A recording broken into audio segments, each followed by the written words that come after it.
গাইবান্ধার ফলের বাজার এখন ভরপুর মৌসুমি ফলে। ফলের সরবরাহ বেশি থাকায় দামও কমতির দিকে। এই বিষয়ে বিস্তারিত জানাচ্ছেন সহকর্মী সাইফুল ইসলাম প্রিন্স।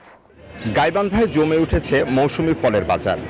গাইবান্ধার বিভিন্ন ফলের দোকানগুলোতে, ফলের বাজারগুলোতে এখন বিভিন্ন মৌসুমি ফলে ভরপুর। গাইবান্ধার ক্রেতা বিক্রেতা উভয়ই মৌসুমি ফলের এই আমদানিতে বর্তমানে অনেক খুশি।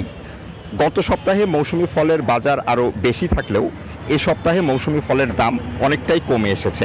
বিক্রেতারা বলছেন যে গত সপ্তাহে ঈদের কারণে তাদের বিক্রি কিছুটা বেশি ছিল, কিন্তু এ সপ্তাহে ঈদের পর তাদের বিক্রি কমে গেছে। আমরা কথা বলবো একজন বিক্রেতার সাথে। আপনি একটু জানাবেন যে আমাদেরকে মৌসুমি ফলের বর্তমান দামগুলো একটু জানাবেন। বিভিন্ন ধরনের আম পাওয়া যাচ্ছে মৌসুমি ফলে। তার মধ্যে লকনা আম রয়েছে, এগুলো আমরা বেচতেছি 40 থেকে 50 টাকা। হাড়িভাঙ্গা বেচতেছি হচ্ছে 50 থেকে 60 টাকা। খিরসা বেচতেছি 70 থেকে 80 টাকা।